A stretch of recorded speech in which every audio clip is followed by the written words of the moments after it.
Hey, everybody. The Santita Jackson Show, talking with Jim Narakis of Fairness and Accuracy in Reporting about the media is mistrusted by Americans. The Gallup poll has shown that your trust of media is at an historic low.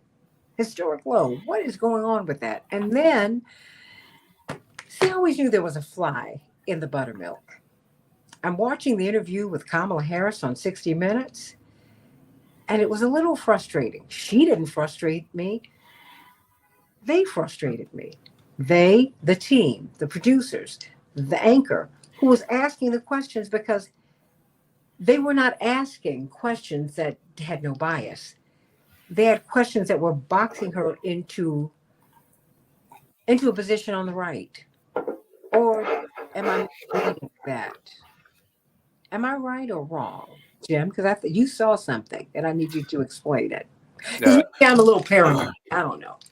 I feel like interviews with candidates and debates are rarely very illuminating about the positions of the candidates. I think that you're better off reading some independent journalism on what the candidates are likely to do than you are going to get from one of these like high profile event situations. I do think that though that these events are useful for getting a sense of what the priorities are of corporate media.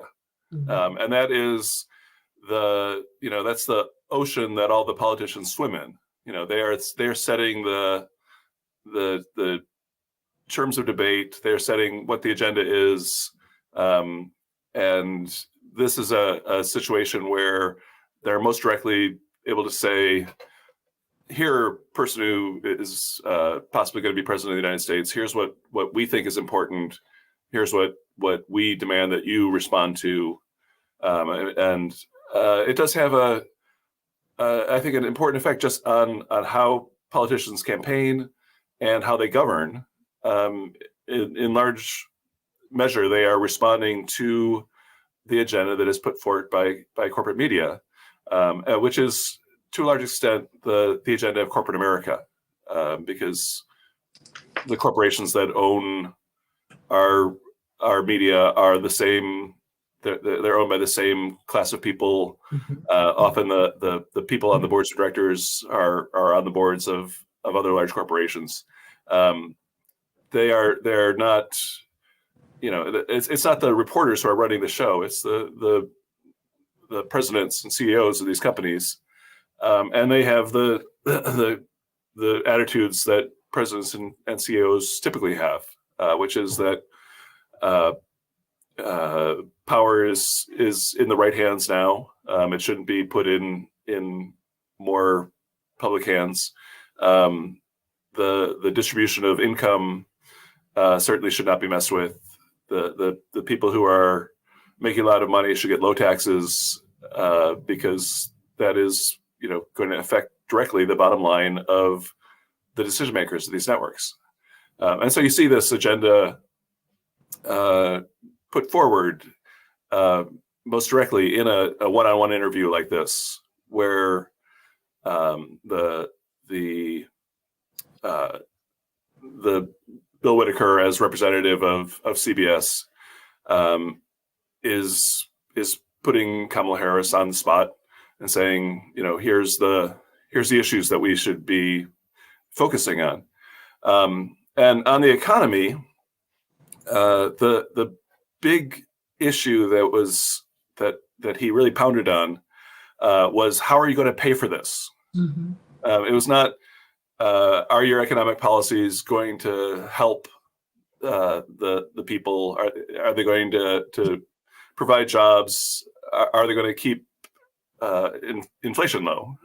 You're making I don't want to jump away from that point too quickly, because I don't want people to miss that, because they always ask Kamala Harris or an elected official, how are you going to pay for this if this is something that the people need? But you write checks for war and you don't ask me anything. No, Right. permission is not sought. And I found out there's a threshold.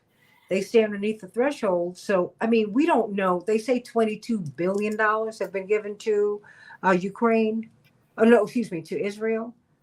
We don't know because they have signed more than 100 pieces of legislation where they stayed up under the cap, and that you don't have to report.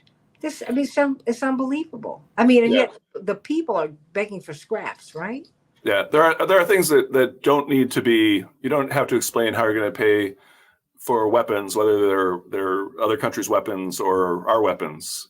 That is not something that you have to justify spending money on. You also don't have to spend money on. You don't have to justify how you're going to afford tax cuts for the wealthy. That is not something that you're typically grilled on. You know, the Trump plan supposedly is going to add $7 trillion to the deficit over the next 10 years. The Harris plan supposedly will add $3 trillion. But you don't see the same focus on Trump as on Harris, because it's understood that the money that Trump is going to be, the deficit money Trump is spending, is going to go to wealthy people who are viewed as money's rightful owners. Whereas the perception, maybe not the reality, is that Harris's money is going to go to poor people. And that is a violation of the natural order of things as far as corporate media is concerned. We're talking with Jim Narakis of Fairness and Accuracy Reporting. Yeah, you saw what you saw, but we're here today to help us to understand what we're really looking at, Jim, because the corporate media do have a bias, and they bias not the democracy but the corporatocracy, right? Yeah. So the questions that they ask are in service of the military-industrial complex, the pharmaceutical industrial complex. I mean, if I ask you a question about it, I mean, they have no one has really talked about these new medications that help you to lose weight, because these people are making money hand over fist. And if you ask the question, then there's something wrong with you. I mean, it's just very, very interesting. And, and she's being graded on every single interview, because now, okay, she didn't get the interview. Okay, now she's being interviewed. Yeah. A lot. No one is grading, or no one is assessing the work of Bill Whitaker. Fine Right. journalist, but he clearly has a point of view to which he was hewing. I mean, no questions about the poor. I mean, none. Poverty is now we're back where we were when we launched the war on poverty 50 years ago, plus when we were kids. No questions about that. No questions about our children and public schools, and the children are not failing. I mean, in the schools are failing them. No questions about that. What he wants to know is how she wants to pay for a program that's supposed to help people. I mean, help me with that.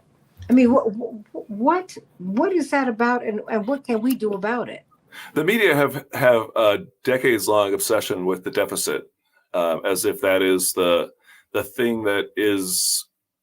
It really is viewed as like a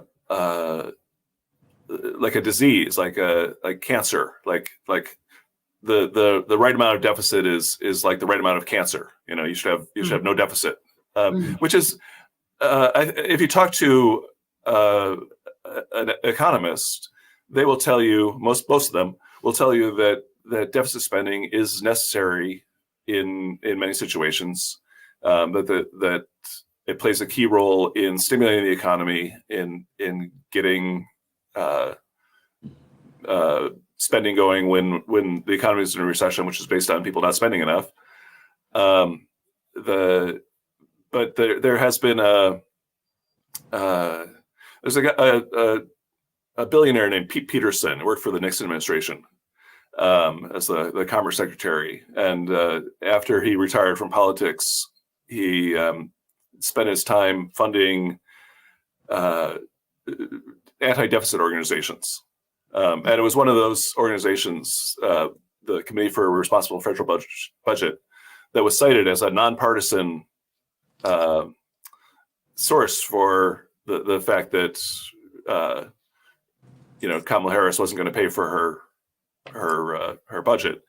And really, it's not a nonpartisan outfit. It's a guy from the Nixon administration who has used his billions of dollars to promote this idea that the main thing wrong with our economy is deficit spending, and there's it's just a hobby horse that, because he has funded it so well. Sometimes you see people debating in media where it's a person from one Pete Peterson funded group debating someone from another Pete Peterson funded group about and surprisingly they both agree that the problem is deficit spending. It really has one of the most consistent things. I've been doing this for more than 30 years, and this obsession with cutting the budget, particularly when it's things that are when you're spending money on helping people, has been a consistent theme of corporate media, and one of the things that really stands out as an agenda that they are pushing on the country. We're talking with Jim Narakis of Fairness and Accuracy in Reporting. I wanted us to talk about this today, Jim, because we see the interviews with not just the president, the presidential candidates, vice presidential candidates, but all the candidates. And, we are always assessing them after they finish the interview, after they give the speech. Then they pivot to the anchor and their pundits, and they give their assessment. But I'm kind of thinking that we need to assess them.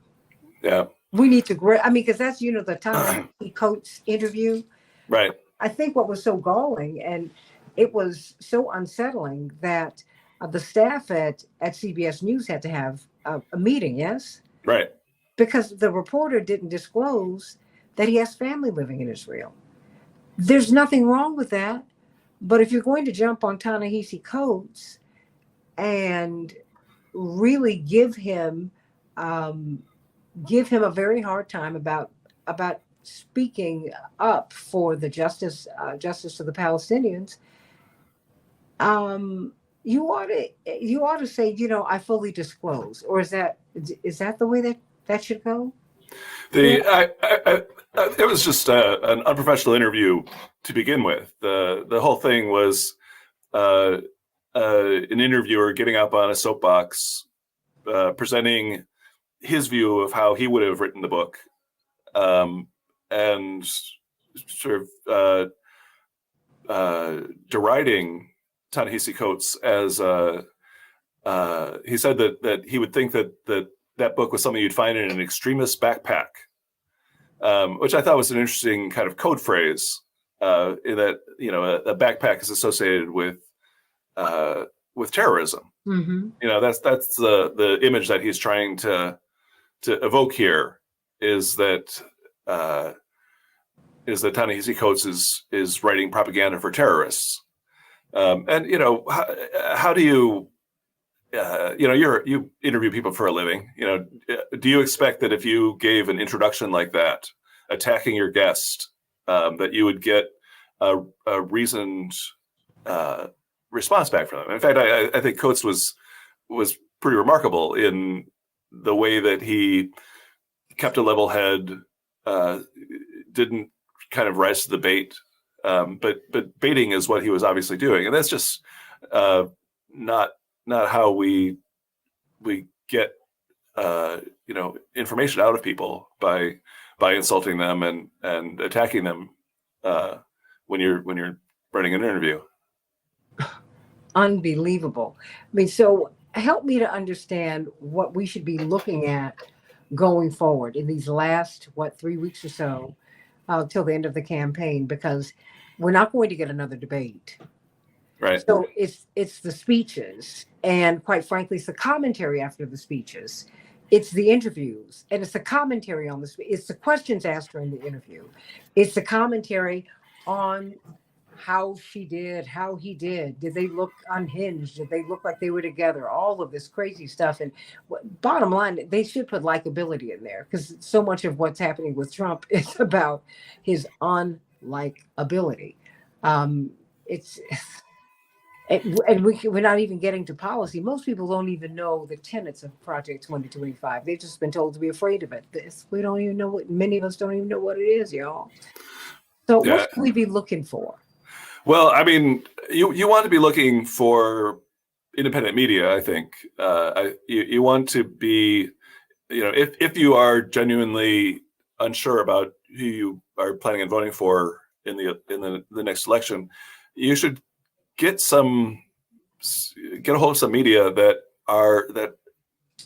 is talking about what the different candidates' policies are going to do for you, for the country, for the world, and I would not rely on CNN or ABC or Fox or MSNBC to give you meaningful information about who you should vote for, because they are largely in the role of movie critics, TV critics. They see their job as rating how well the politicians perform as actors in a reality TV drama, and that is I feel to the extent that is part of the presidential job. I think you can tell yourself whether you think the person on stage is delivering their lines in a persuasive way or not, if that's what's meaningful. But very rarely are corporate media going to be looking at what the actual outcome of the promises that are being made by the politicians. What is this going to do for us? I was struck in the 60 Minutes interview. Whitaker asked a question that was very similar to a question that was asked in the debate of Kamala Harris, which was that she had changed her position on Medicare for all, on fracking, and on I forget what the third thing. I thought it was a gun issue. That's right. And it was striking because this was the only time in the interview that healthcare, that guns, or climate change were brought up. Actually, correction: the guns were brought up when she was asked, "Do you own it? Have you fired your gun? How long have you owned your gun?" Which I don't know. But in terms of like climate change is an issue, as we've seen in the hurricanes that just hit Florida and North Carolina. This is not normal weather. This is the weather that you get when you mess with the atmosphere, when you change the composition of the atmosphere and change the climate. But despite the graphic demonstration of this problem, the only way it was alluded to by 60 Minutes was if Kamala Harris had flip-flopped on fracking. And the implication of that question is, was she sincere in renouncing her opposition to fracking? And see, hold on. You're asking about fracking when 1,000 people are missing in North Carolina. I mean, when you've got 2 back-to-back biblical hurricanes. I mean, before you close, it helps to close this out, because I just want us to know what we ought to be looking at. The agenda, the priorities of the media are so far out of whack. The idea that the most important issue facing the country is immigration, and the what Whitaker called a flood of immigrants. Mhm.